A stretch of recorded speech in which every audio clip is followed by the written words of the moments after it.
pengelolaan, ya. Pengelolaan adalah salah satu bentuk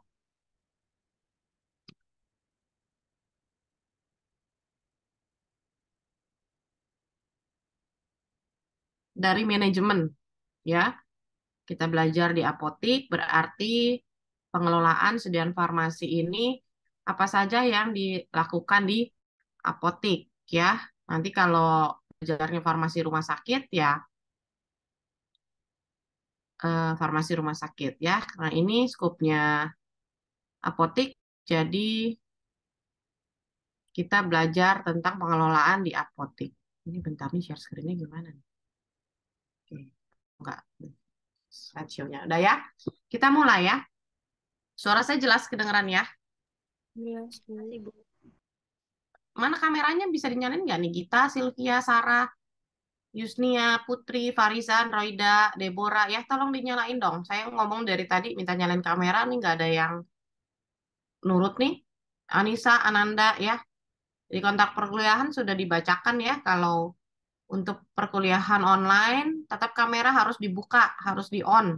Ya, mahasiswa harus berpakaian rapi ya. Walaupun kuliah secara daring. Ya, ayo dinyalain kameranya. Ya.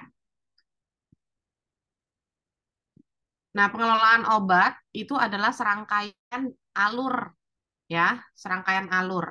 Nah, jadi kalau yang namanya alur, ya, itu harus berurutan, ya. Nanti kalau di ujian ditanya, sistem pengelolaan obat, apa aja kegiatannya, ya. Ini ada 1 sampai 7. Tapi kalau kalian isinya ini enggak berurutan, itu jadi salah, ya. Nah, urutannya yang pertama adalah perencanaan, ya. Setelah direncanakan, pengadaan, ya. Eh, pengadaan obat, alkes, BMHP, bahan medis habis pakai yang sudah direncanakan sebelumnya, ya.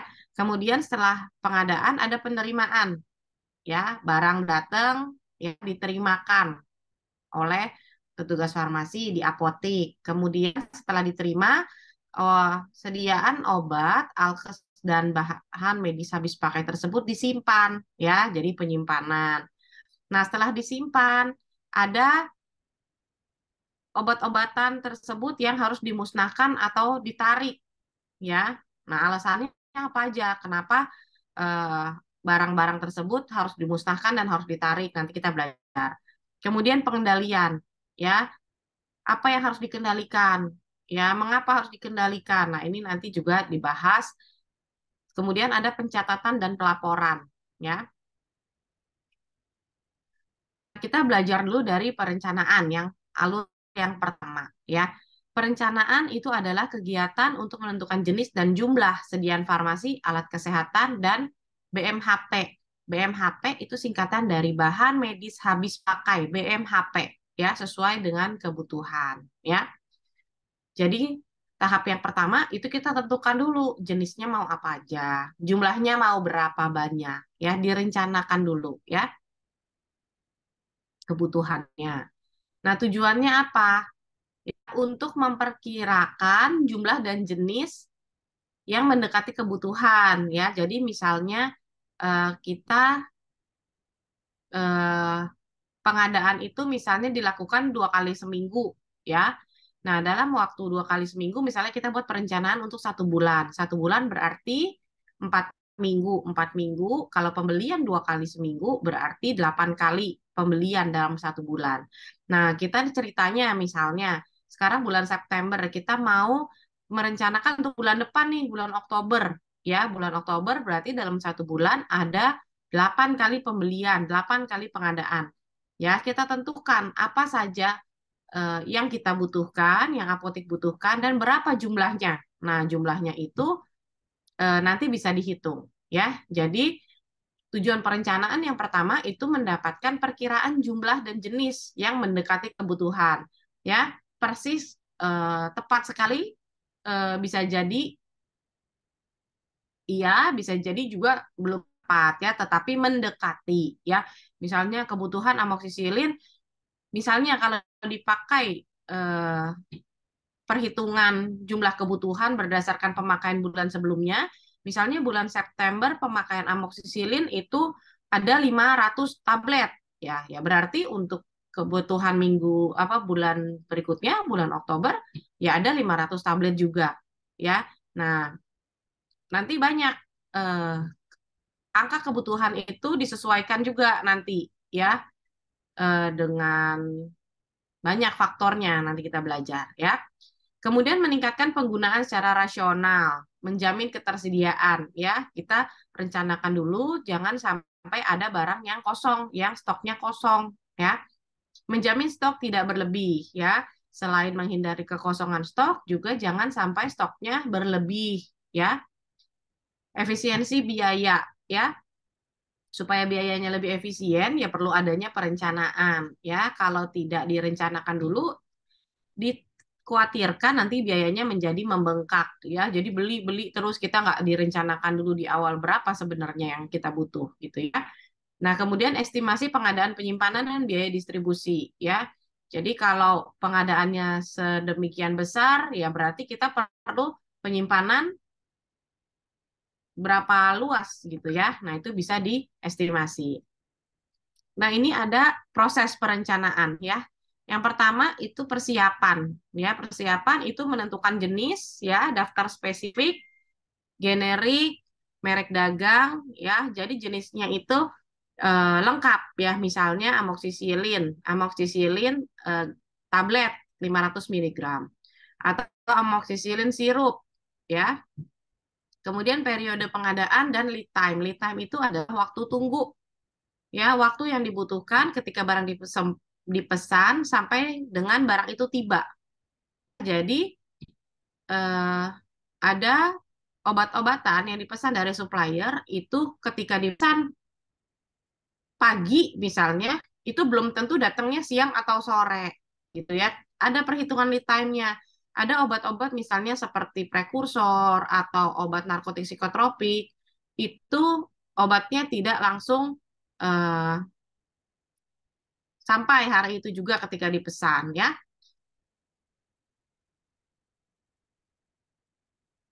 Suara saya jelas ya. Ini masih banyak nih yang belum on kamera nih. Yusnia, Putri, Farizan, Ara, Deborah, ya, dinyalain kameranya ya. Oke. Sylvia Yuni, ya. Oke. Kemudian yang kedua tahapnya adalah pengumpulan data, ya, pengumpulan data. Nah, ini kita kumpulkan dulu datanya, eh, berapa banyak sih yang perlu direncanakan kebutuhannya. Caranya gimana? Bisa berdasarkan penggunaan periode sebelumnya. Jadi sebelumnya itu berapa banyak sih dia pakai, ya. Misalnya tadi amoksisilin dia pakai dalam 1 bulan 500 tablet. Nah, kemudian dihitung dengan sisa stok. Sekarang sisa stoknya berapa? Tentunya dikurangi jumlahnya. Ya, sekarang sisanya berapa? Kebutuhannya berapa berarti dikurangi. Nah, kemudian juga dilihat dari data morbiditas. Berapa banyak angka kesakitannya? Ya, masih banyak nggak yang pakai?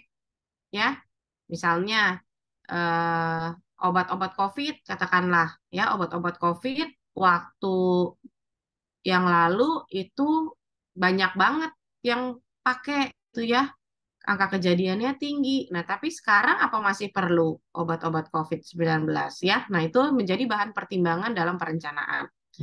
Kemudian tahap yang ketiga, penetapan jenis dan jumlah sediaan farmasi, alkes, dan BMHP ya ditetapkan karena sudah tahu angkanya, sudah tahu jenisnya. Kemudian dievaluasi perencanaannya. Ya, selalu ada evaluasi supaya jangan ada kesalahan lagi di perencanaan yang berikutnya, ya. Nah, kemudian direvisi kalau memang sepertinya oh ini kayaknya kebanyakan, oh ini kayaknya kurang gitu ya, supaya mendekati dengan angka kebutuhannya. Nah, ini ada metode perhitungan kebutuhan ya, ada metode konsumsi, metode morbiditas, dan metode proxy consumption. Metode konsumsi. Ya, metode konsumsi itu artinya berdasarkan konsumsi periode yang sebelumnya. Ya. perhitungan berdasarkan data konsumsi periode sebelumnya ditambah buffer stok. Buffer stok atau stok penyangga, ya. Buffer stok itu 10 sampai 20% biasanya, ya, dan lead time-nya tambah stok lagi, ya. Misalnya kayak tadi, oh saya kalau pesan psikotropik paling lama 3 hari terus sampai. Nah, selama 3 hari itu kan nggak boleh ada kekosongan. Nah, berarti stoknya ditambah untuk perhitungan lead time tersebut. Ya, paham ya? Saya kecepatan gak nih ngomongnya? Semangat ya? Enggak, Ibu. Nggak ya, kayak bisa lanjut ya. Dan memperhatikan sisa stok ya, tentunya dikurangi dengan sisa stok yang ada. Nah, ini data metode konsumsi ya, ada daftar nama, ada stok awal, penerimaan, pengeluaran, sisa stok. Daftar sediaan farmasi yang hilang, rusak kadaluarsa, kekosongan sediaan farmasi, pemakaian rata-rata sediaan farmasi per tahun, waktu tunggu, stok pengaman, dan pola kunjungan. Nah, ini ada rumus metode konsumsi ya. Jadi semua itu bisa dihitung ya. Berapa sih kebutuhannya untuk perencanaan bulan berikutnya atau periode berikutnya ya. Nah, rumusnya adalah A yaitu rencana pengadaan sama dengan B pemakaian rata-rata per bulan ditambah buffer stock ditambah lead time. Ya, saya ulang.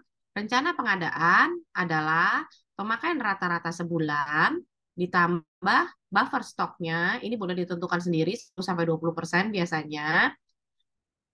Ya, buffer stok itu stok pengaman. Ya, jadi ada stok minimal yang harus ada. Kalau terjadi sesuatu masih ada stok. Misalnya ternyata lead time-nya mundur atau pemakainya ternyata meningkat ya. Jadi kita harus ada buffer stok ya. Buffer stok itu silakan ditentukan 10-20%. Kemudian ditambah lead time, waktu tunggu ya. Nah, kemudian dikurangi dengan sisa stok sekarang yang ada berapa. Nah, ini ada contoh perhitungan data konsumsi obat paracetamol. Januari sampai Desember 2018 adalah 300.000 tablet. Sisa stok adalah 10.000 tablet. Bagaimana perhitungannya? Ya, kita lihat di sini. Pemakaian rata-rata per bulan 300.000 dibagi 12. Kita cari dulu per bulannya jadi 25.000 tablet ya. Tadi ini kan per tahun. Pemakaian per minggu 6.250 tablet ya. Kita hitung pemakaian per minggu. Berdasarkan evaluasi data buffer stock ya ditetapkan 20%. Jadi 20% kali 25.000 ya, itu ada 5.000. Dan lead time-nya diperkirakan 1 minggu ya, berarti 1 minggu ya. Ini per minggu 6.250, berarti 6.250. Jadi kebutuhan paracetamol bulan Januari 2019 adalah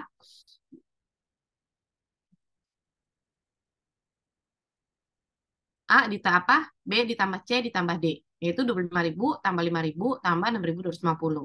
Dikurangi dengan sisa. Tadi sisanya berapa? 10.000. Jadi didapat 26.250. Ya. Ada yang mau ditanya dulu dari perhitungan contoh metode konsumsi?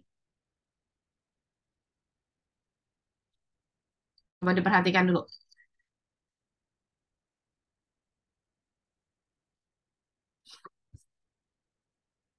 Ibu izin tanya, Bu. Ya. Lead time itu waktu tunggu obatnya nyampe gitu ya, Bu ya? Mm-mm. Hmm.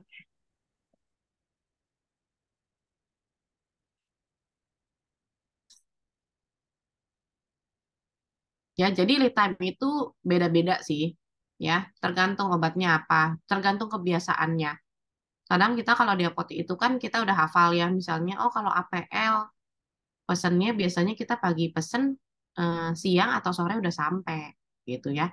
Atau misalnya kita mau pesennya psikotropik, kita mau pesennya apisat ya. Apisat itu eh, salesnya biasanya baru datang hari Jumat.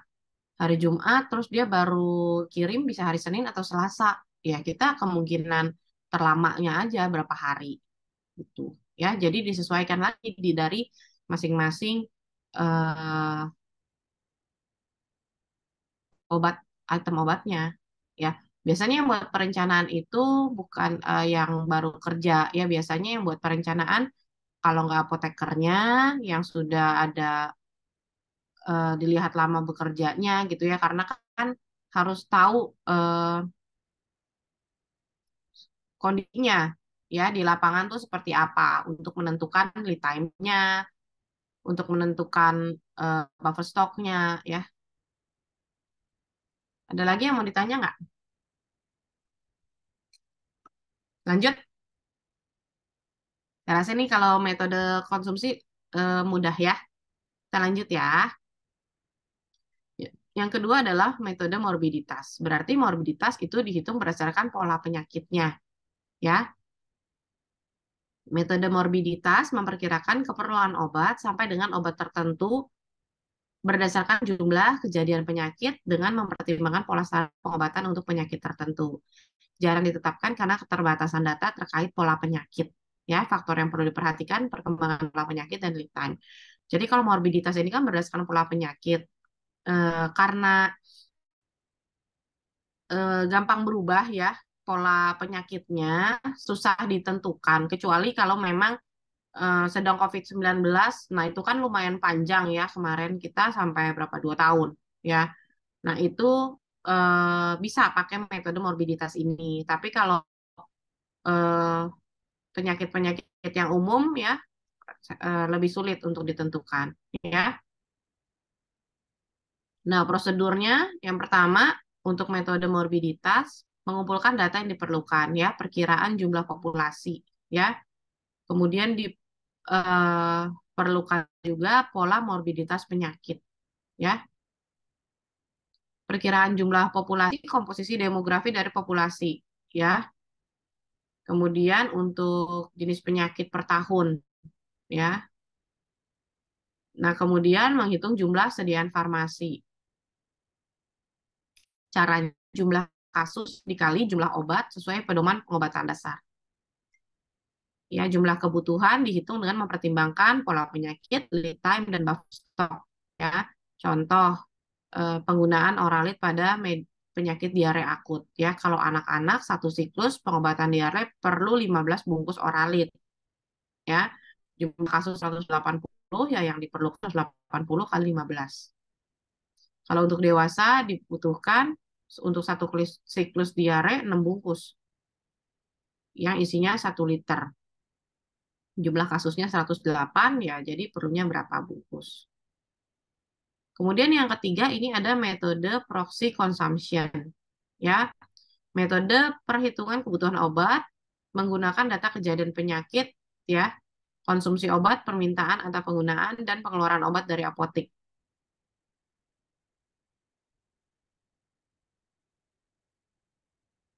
Untuk perencanaan pengadaan di apotek baru yang tidak memiliki data konsumsi di tahun sebelumnya, ya. Dan apotek yang sudah berdiri lama apabila data konsumsi dan metode morbiditas tidak dapat dipercaya, ya. Contoh terdapat ketidaklengkapan data konsumsi antara Januari hingga Desember. Jadi untuk kasus seperti itu bisa dipakai metode proxy consumption.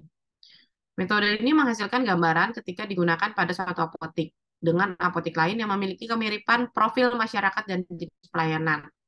Ya, metode ini bermanfaat untuk gambaran pengecekan silang dengan metode yang lain. Perhitungan kebutuhannya berdasarkan pola penyakit, ya. Jarang ditetapkan karena keterbatasan data terkait pola penyakit, ya. Nah, kemudian lanjut kepada analisa rencana kebutuhan sediaan farmasi. Ya, ada analisa Pareto ABC, analisa Venn, dan analisa kombinasi. Sekarang analisis ABC. Ada nggak yang udah pernah belajar tentang Pareto atau analisis ABC? Ada yang udah tahu sebelumnya? Belum Gita udah pernah pernah sih, tahu? Bu. Anissa tahu? Belum pernah, Bu. Oh, belum pernah. Ada nggak yang pernah dengar Pareto atau analisa ABC? Belum ya? Oke, coba kita belajar pelan-pelan ya. Nah, analisa ABC itu adalah metode pembuatan grup atau penggolongan. Jadi digolongkan ya, jadi 3, kelompok A, kelompok B, kelompok C. Nah, artinya apa kelompok-kelompok tersebut? Kelompok A itu artinya adalah kelompok jenis farmasi yang jumlah nilai pengadaannya menunjukkan penyerapan dana sekitar 70% dari jumlah dana obat keseluruhan. Ya, 70% itu dana ya, yang perlu digaris bawah nih. Ya, penyerapan dana sekitar 70%. Kelompok B, nilai rencana pengadaan menunjukkan penyerapan dana sekitar 20%. Kalau kelompok C itu 10%. Ya. Nah, ini bagaimana sekarang cara menentukan kelompok-kelompok tersebut, ya? Step by step-nya yang pertama, hitung jumlah nilai barang yang dibutuhkan untuk masing-masing sediaan farmasi dengan cara jumlah sediaan farmasi dikali dengan harga sediaan farmasi.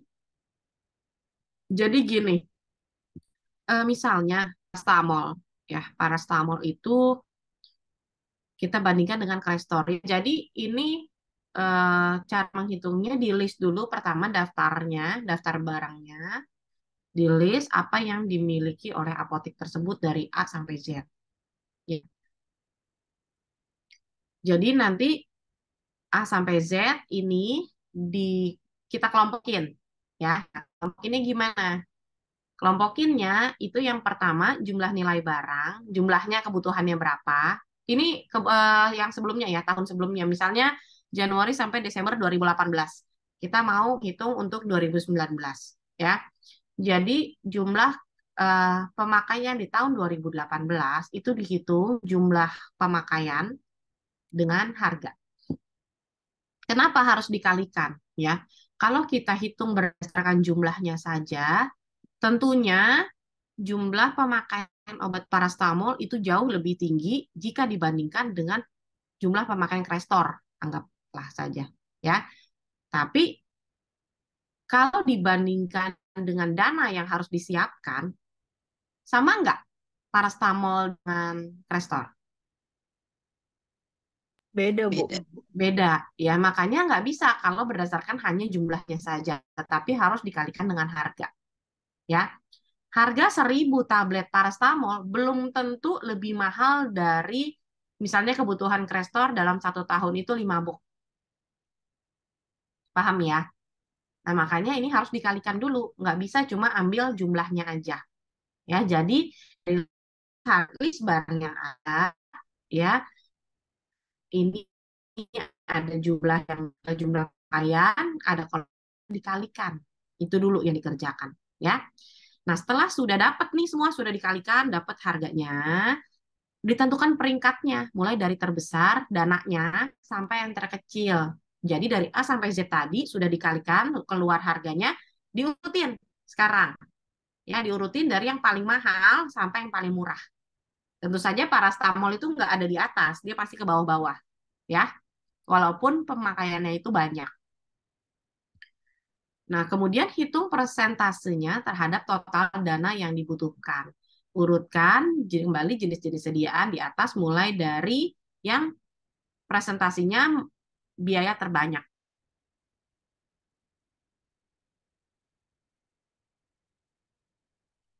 Ya, jadi ada contohnya nggak? Oh, belum ada contoh. Ya, nanti ini tugas aja hitung hitung ini ya, hitung ABC ya. Nah, jadi kemudian setelah diurutin tadi ya, jadi yang paling banyak eh, memakai dana sampai yang paling sedikit. Nah, kemudian setelah diurutin itu dihitung akumulasi persennya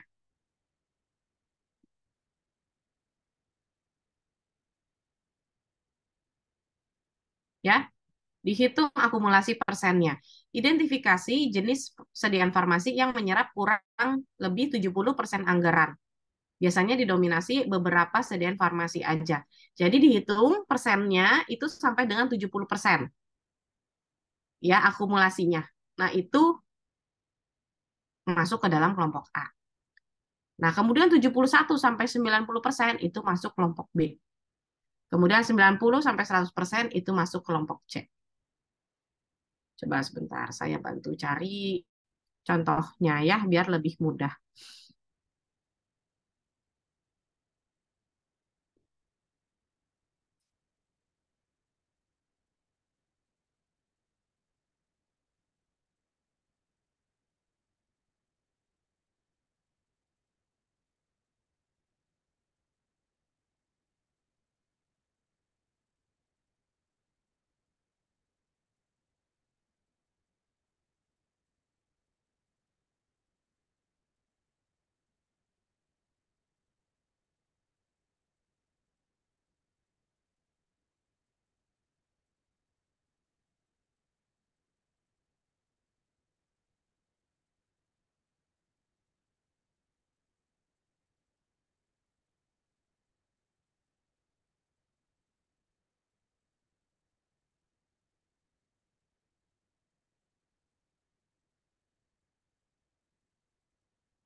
Nih, contohnya ini.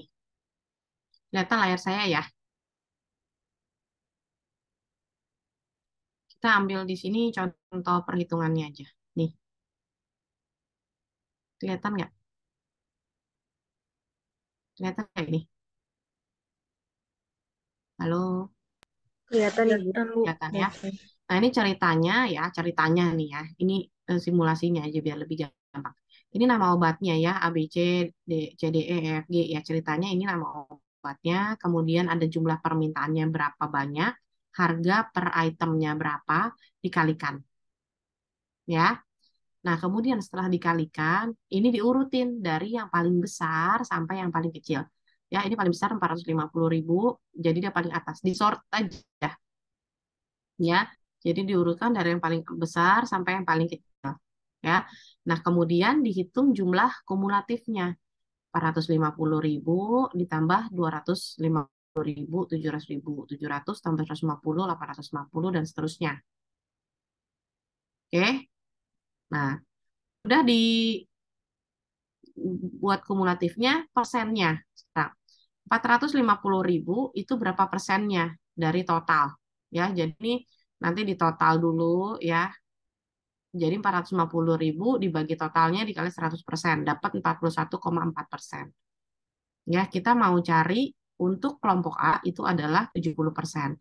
Jadi ini kita lihat 41, 64, 78. Ya, 78 berarti udah lebih dari 70%. Berarti nggak masuk lagi kelompok A. Yang kelompok A itu hanya dua item ini.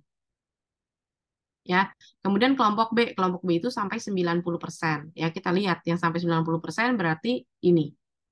99,9 berarti ini masuk kelompok B. Ya. Nah, kelompok C ya berarti sampai dengan 100%. Ini sampai sini 100%. Sudah lebih gampang ya setelah lihat perhitungannya. Ada yang mau ditanya nggak? Menghitung analisa ABC.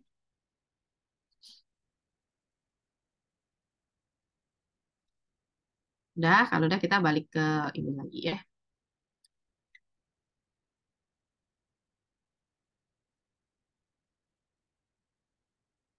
Ya, jadi kelompok A itu yang menyerap anggaran 70%. Artinya kalau kelompok A itu adalah obat-obat yang fast moving ya, harus ada ya, stoknya harus dijaga, harus selalu tersedia ya. Kalau yang B biasanya nih isinya vitamin-vitamin ya, obat-obat yang boleh ada, boleh enggak ya. Tetap harus dijaga ketersediaannya untuk melengkapi pesanan obat. Nah, kalau kelompok C, nah ini yang menyerap anggaran 10% ya. Yang ini boleh ada, boleh enggak. Atau bisa jadi yang kelompok C ini adalah yang slow moving. Ya, pemakaiannya sedikit.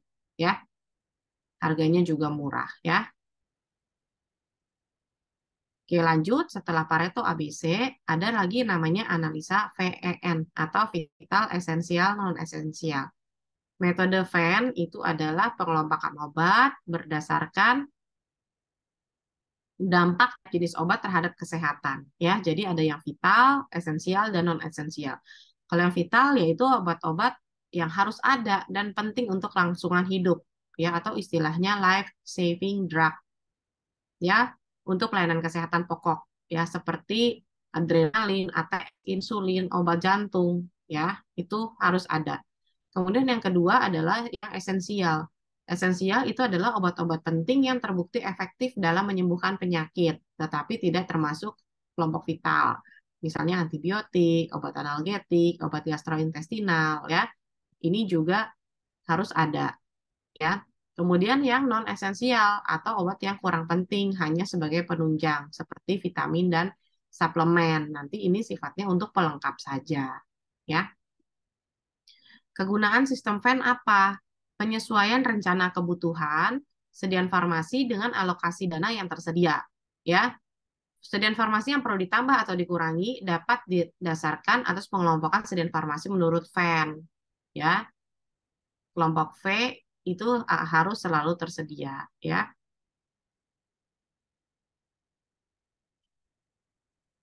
Kemudian ini kombinasi, ya. Ini juga sering digunakan untuk perencanaan, itu metode kombinasi ABC dan VEN, ya. Jadi ada prioritas, utama, dan tambahan.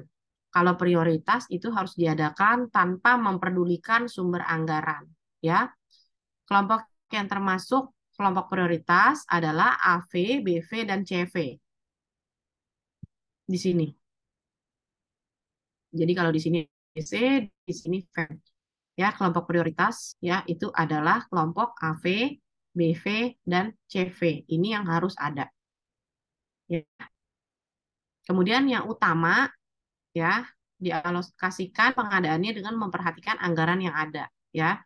Jadi ini karena prioritas dan vital ini harus ada. Kemudian kelompok utama ini eh, pengadaannya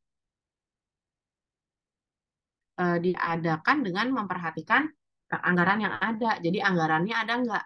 Kalau anggarannya ada masih cukup ya yang utama ini juga diadakan. Nah, kemudian yang tambahan ini boleh dipenuhi setelah yang prioritas dan utama ini sudah lengkap, ya.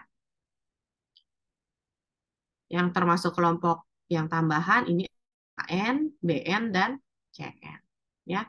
Kalau pengadaan di RS lebih memilih pada kategori prioritas dan utama, ya. Untuk di rumah sakit ya prioritas utama ini yang sangat didahulukan. Digunakan untuk menentukan prioritas pengadaan obat, ya, pada sasaran yang ada tidak sesuai dengan kebutuhan. Untuk melakukan pengurangan obat. Jadi mekanisme urutannya gimana? Yang pertama, obat yang masuk kategori NA menjadi prioritas utama, ya, untuk dikurangi dan dihilangkan dari rencana kebutuhan. Bila dana masih kurang, obat kategori ND menjadi prioritas selanjutnya. Ya, jadi urutan, ya. Kemudian kalau udah MC, ya. Bila dana masih tersedia, ya, selanjutnya EC, EB, EA. Nah, apa sih manfaat metode VEN?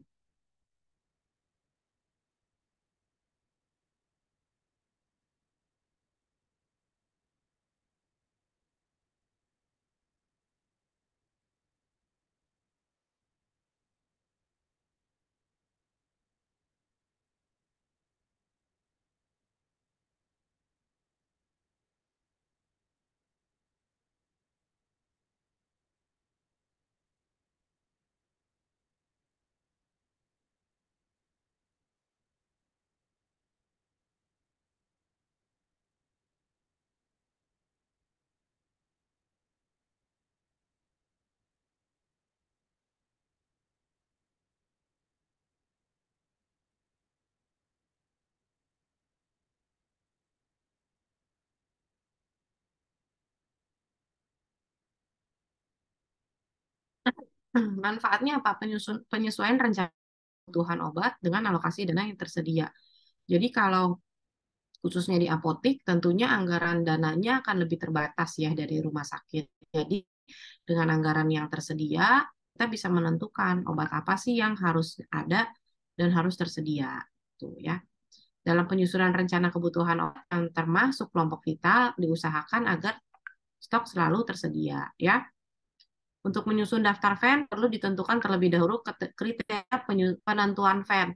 Ya, jadi ini tergantung dari spesialisasi masing-masing. Kita harus menentukan lebih dahulu obat-obat apa saja yang termasuk ke dalam kelompok vital. Apa aja yang termasuk esensial, apa aja yang termasuk non-esensial, itu ditentukan dulu di awal. Ya, kalau di rumah sakit biasanya kriterianya ada timnya, tim farmasi terapi. Nah, ini adalah contoh sistem FAN, ya, dapat mengancam kehidupan, vital iya, esensial kadang-kadang, esensial jarang, ya, nanti ini dibaca.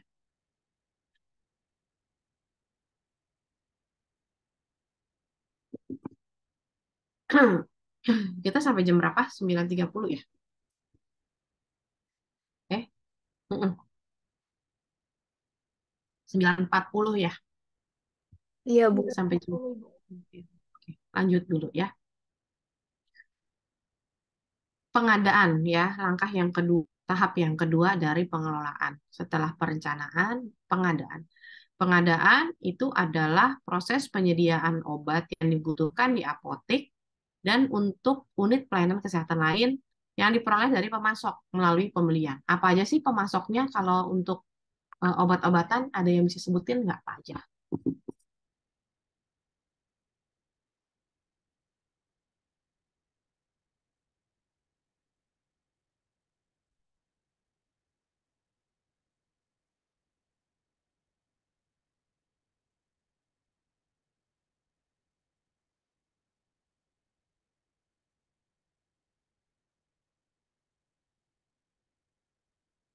Yuk, ada yang tahu supplier, kalau supplier obat apa aja sih contohnya? Nama-namanya? Kayak Parit Padang gitu nggak sih, Bu? Ya, Parit Padang itu kita di Parit Badan kalau butuh obat apa?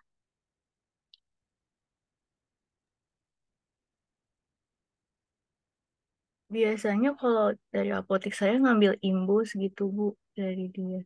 Berarti obat-obat dari pabrik Soho. Toho, betul. Makasih Mbak Nisa. Coba Mbak Sylvia Yuni, apalagi?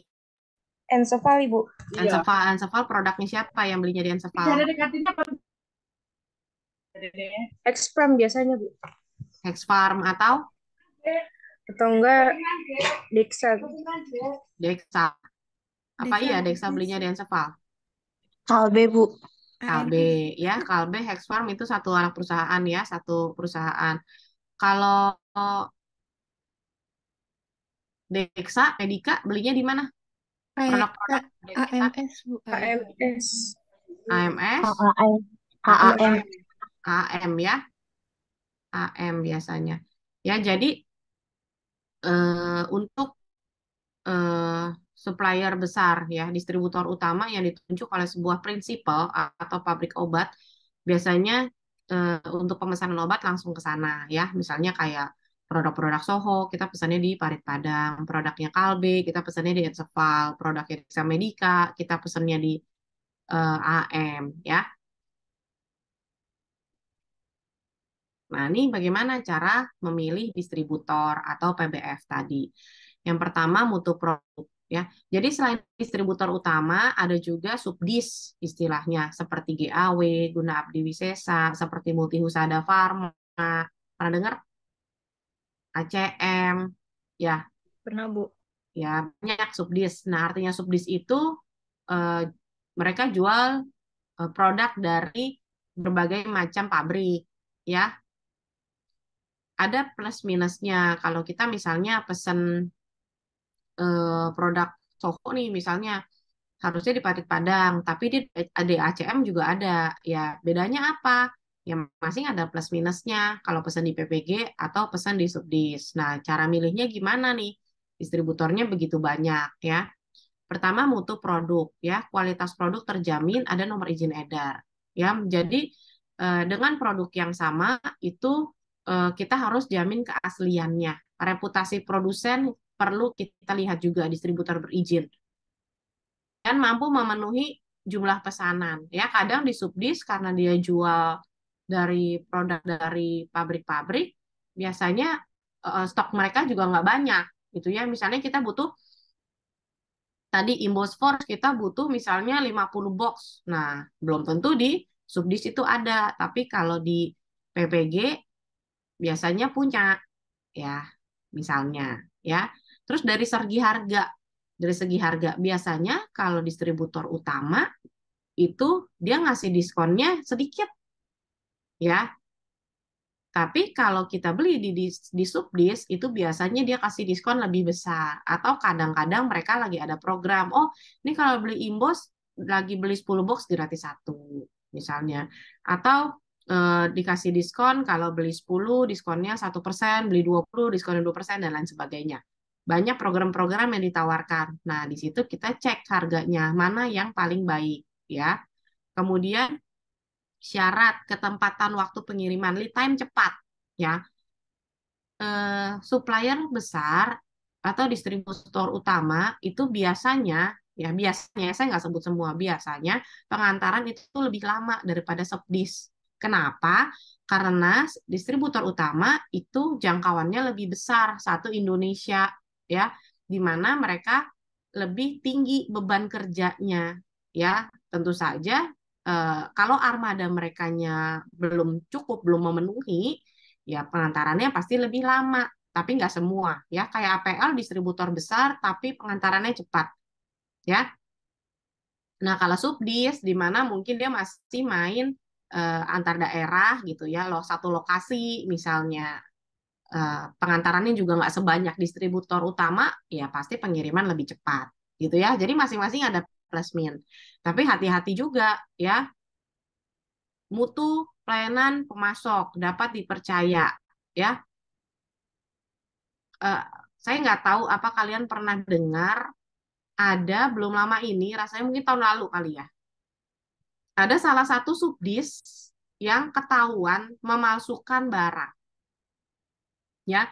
Jadi kalau saya nggak salah itu mereka ada obat-obatan mahal mungkin seperti Plavix ya, itu diganti expirednya. Jadi sebenarnya obat itu udah expired tapi diubah tanggal expirednya.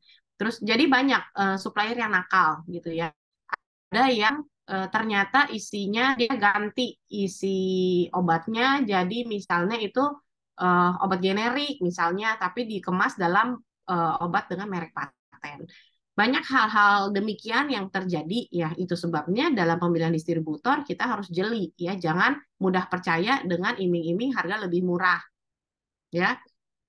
Nah, Subdis itu dia jual harga murah sekali gitu ya, bisa setengahnya dari harga yang ada di pasaran.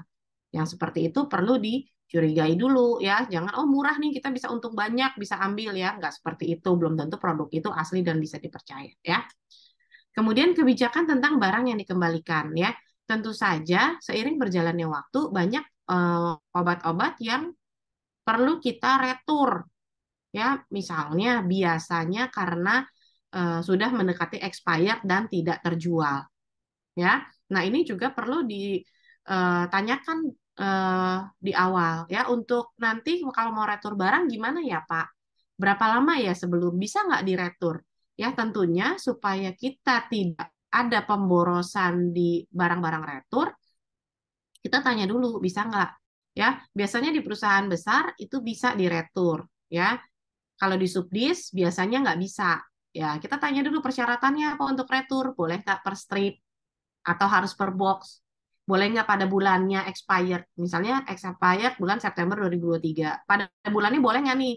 Ada yang bisa, ada yang harus 3 bulan sebelum, ada yang harus 6 bulan sebelum. Nah, banyak persyaratannya. Nah, itu harus ditanya dulu di awal.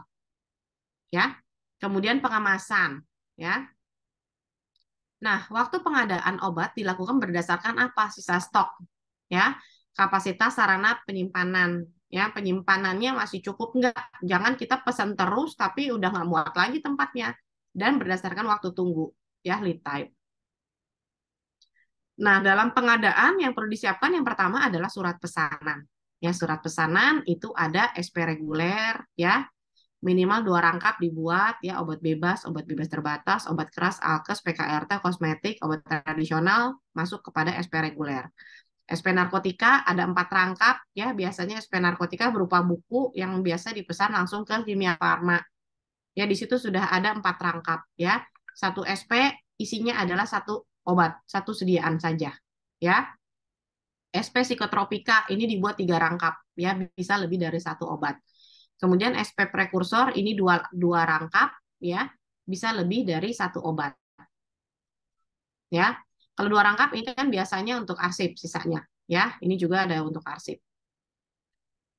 Ini contoh surat pesanan. Ini surat pesanan reguler ya. Ini surat pesanan psikotropika.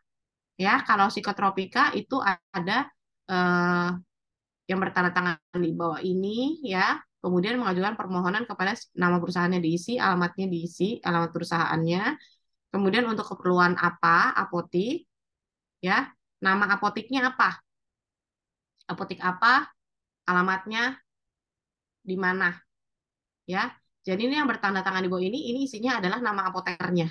Nama apotekernya, alamat rumah apotekernya, jabatannya sebagai APJ misalnya. Apoteker penanggung jawab ya. Nah, ini nama apotiknya, Apotik Simulasi Ikiva ya. Alamatnya diisi Jalan Buaran 2 nomor 30A ya. Kemudian ada tanggal, ini ada tanda tangan apotekernya dan nomor SIPA-nya ditulis di sini. Nah, ini contoh surat pesanan narkotika ya. Ini biasanya sudah ada buku ya. Ini tinggal dibeli di Kimia Farma ya. Di sini sama ada nama apotekernya, jabatannya, alamat rumah apotekernya. Kemudian biasanya ini untuk narkotika pesannya ke Kimia Farma kebanyakan ya. Alamat nomor telepon untuk keperluan. Nah, ini diisi sebagai berikut. Cuma satu nih di sini. Perlunya apa? Misalnya Kodipron ekspektoran sirup 2 botol dalam kurung 2 ditulis ya, DUA kurung tutup. Ya, untuk apotik, nama apotiknya apa, stok akhirnya berapa. Ada tempat dan tanggal pemesan, tanda tangan apoteker dan nomor SIPA apoteker. Ya, penulisan surat surat pesanan narkotika, surat pesanan prekursor, surat pesanan psikotropika tidak boleh ada salah. Ya, ada salah harus diulang. Tanggalnya sudah lewat, tidak bisa juga. Ya, jadi semua harus sesuai. Ya, surat pesanan prekursor. Ya, ini ada nama, jabatan, nomor SIPA apoteker, ya, nama perusahaan mau pesan prekursornya kemana, nama obat yang mengandung prekursor farmasi. Apa contohnya yang mengandung prekursor farmasi? Asmasolon. Apa yang prekursornya apa? Efedrin, Bu. Efedrin, ya. Di sini ditulis nama obatnya, ditulis di sini zat aktif prekursornya, bentuk dan kekuatan sediaannya, ya, satuannya, jumlahnya, keterangannya, ya, untuk apotik apa, ya, ini nggak boleh salah penulisannya. Penulisan nama obatnya, penulisan zat aktifnya tidak boleh salah, ya. Nah, ini alur pemesanan, ya, obat keras, obat bebas, bebas terbatas, food suplemen, menggunakan SP reguler, ya.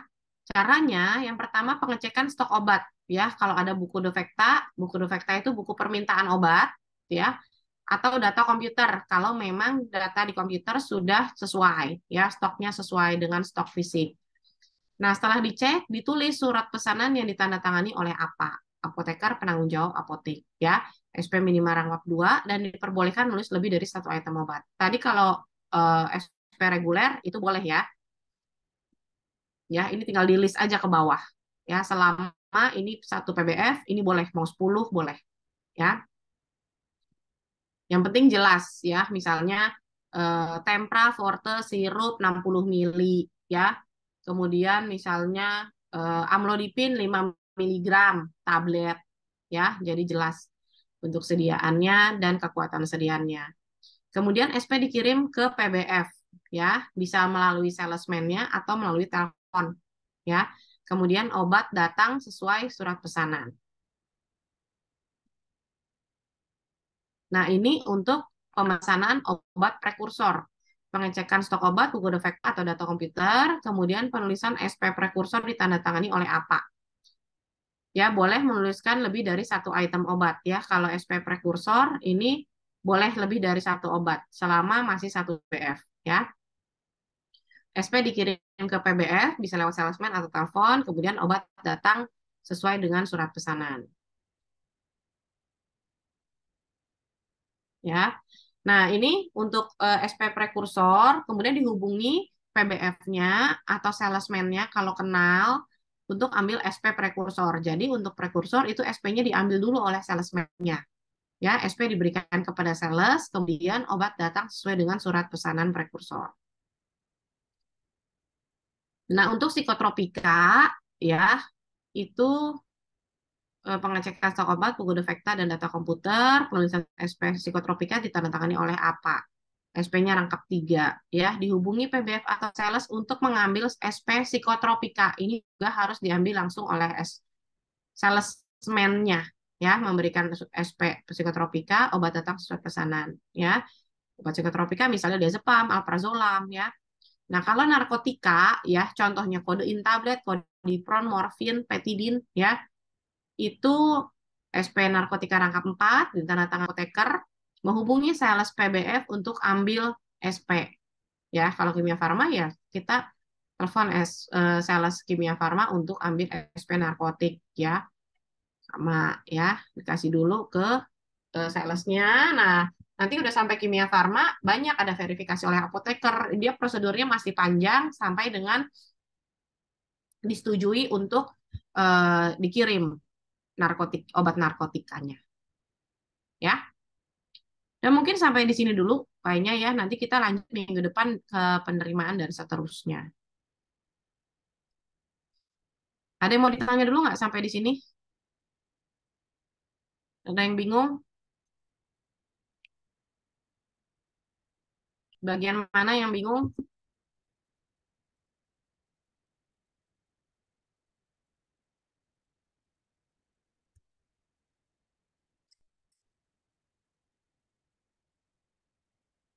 Cukup? Cukup mengerti atau cukup bingung? Cukup mengerti, Bu. Cukup bisa dimengerti ya. Saya kalau kecepatan bilang, ya Bu, ini kecepatan ngomongnya nggak ngerti dari tadi ngomong apa. Itu dibilang ya. Bu, jangan cepet-cepet Bu. Gitu. Ya, karena ini mahasiswa S1 pinter-pinter semua ya. Jadi supaya lebih fokus ya, kalau saya ngomong pelan-pelan aku bosen gak didengerin lagi ya. Jadi supaya tetap kalian fokus ya harus dengerin ya.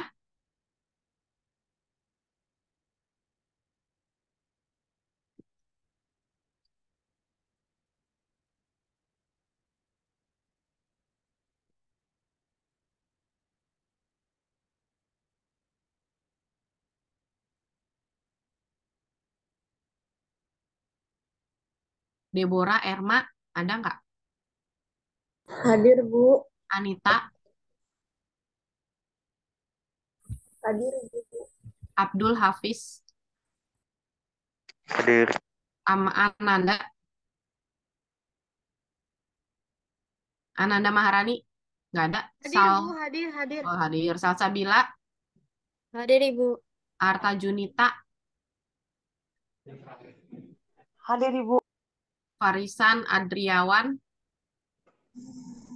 Hadir Ibu. Putri Lestari, Hadir, Bu. Roida, Hadir, Bu. Yusnia, Hadir, Bu. Gita, Amelia, Hadir. Anissa, Hadir, Bu. Sylvia, Hadir, Bu. Sarah, Hadir, Fauzia, Bu. Sarah Permata. Cuti, Bu. Yang cuti Sarah Permata. Iya, Bu. Sarah Fauzia. Iya, Bu. Sarah Fauzia ada ya. Iya. Oke, saya simpan absennya ya. Baik, Bu. Terima Oke, kasih. terima kasih. Udah di Terima screenshot kasih, untuk Bu. keperluan BAP, Gita? Sudah, Bu. Udah ya. Oke, ada yang mau ditanyain dulu tentang pengelolaan sampai dengan tadi pengadaan? Ibu mau tanya, Ya, kalau toko obat itu boleh nggak sih Bu mengakses ke PBF gitu untuk ketersediaan stoknya itu? kalau toko obat kan terbatas ya obat-obatannya, dia nggak boleh stok obat keras ya.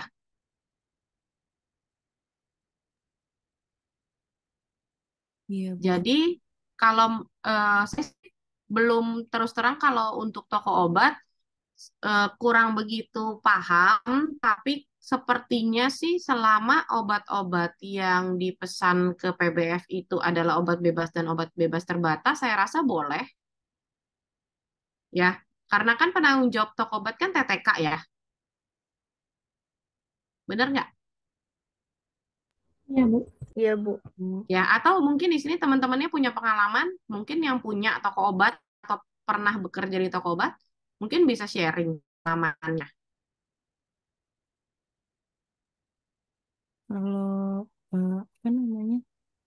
Kalau saya dengar cerita dari teman saya aja sih, Bu. Teman Ya, saya kalau itu nggak bisa sih. Maksudnya kayak kecuali kayak ke mana ya? Kayak buat obat yang vitaminnya gitu-gitu. Tapi kalau misalnya buat obat-obatnya enggak deh, Bu. Soalnya gitu nggak bisa PBF. maksudnya ya vitamin-vitamin kan apa OTC ya. Iya, Ya selama OTC bisa kan? bisa. Iya, kecuali obat keras karena memang kan boleh ya. Toko obat kan nggak boleh jualan obat keras, obat resep dokter itu kan nggak boleh karena nggak ada apotekernya, tahu saya gitu. Jadi nggak ada surat izin, nggak ada praktik apotekernya yang nggak boleh menjual obat keras ya karena obat wajib apotek tidak bisa diserahkan, obat resep dokter tidak bisa ya. Jadi hanya menjual OTC aja, bener nggak? Betul, Bu. Betul ya. Tapi ke PPF bisa untuk pesan OTC-nya kan? eh Paling alkes, Bu. Maksudnya toko obat tapi ada toko obat yang nyediain alkes-alkes gitu kan ya, Bu ya? Misalnya apa? Kalau kata salesnya AMS kan yang jual jual itu ya, AMS kan ya, yang jual Mhm. alkes-alkes gitu. Nah, itu kayak yang eh Perban tekanan apa? darah itu gitu-gitu buat ngecek tekanan darah. Pokoknya alkes-alkes yang emang unik Oh, gitu, Bu. Itu di toko obat ada gitu. alat ngecek ya, kayak Iya, aku cek heeh, ya. blood pressure-nya gitu. eh Terus kayak Encefal itu buat susu-susu gitu. Tapi kalau ya, misalnya gitu, ya kan obat bebas kan, susu boleh jual, susu boleh. Kemudian alkes, ya kalau misalnya seperti aku cek atau apa namanya, eh ya pokoknya yang bisa cek yang pakai strip itu, ya semuanya bisa dijual di toko obat. iya, Bu. Itu doang Mm-mm, sih yang saya tahu. Pernah lihat. mm-mm. Ya OTC apa jualan Hansaplast, Perban itu juga semua masih boleh. Ya, gimana Mas? Udah terjawab belum Mas Abdul? Sudah Ibu, Atau terima Mas Abdul kasih. punya pengalaman memang nggak boleh gitu? Atau belum? Coba. Enggak, kebetulan orang tua punya toko obat gitu Ibu. Oh gitu. Selama ini pesan ke BBF langsung apa gimana? Enggak, Untuk oh enggak. belanja ke Pramuka gitu Ibu. Oh belanja untuk di ini lagi ya, dijual lagi. Iya. Iya. Mungkin boleh sih kalau misalnya dicoba aja, ditanya ya, supaya praktis kan nanti dikirim ya, tinggal telepon ya, terpercaya juga suppliernya. Tuh. Harusnya sih kalau selama yang diminta adalah obat-obat OTC harusnya dilayani ya. Toh kan toko obatnya ada izinnya kan? Toko obat berizin nggak? Ada izinnya nggak? Kurang paham sih Ibu. Oh, kurang paham. Iya, Ya mungkin nanti dicari tahu dulu karena setahu saya harus berizin dulu toko obatnya. Karena harus ada toko obat berizin itu kan harus ada pengurusannya juga, ada STR-TTK-nya juga gitu. Ya kecuali ya toko obat yang campur-campur deh, selain selain jual obat dia jual yang lain-lain juga gitu, nggak bukan toko obat berizin. Ya nanti boleh dicari. Kalau orang tuanya Mas Abdul punya ya mungkin habis ini kan dikasih ke Mas Abdul ya. Nanti dibuat apotek ya Mas. Habis ini sekolah lanjut apoteker ya Mas. Ya Ibu. Ya amin. Ya ada lagi nggak yang mau ditanyain?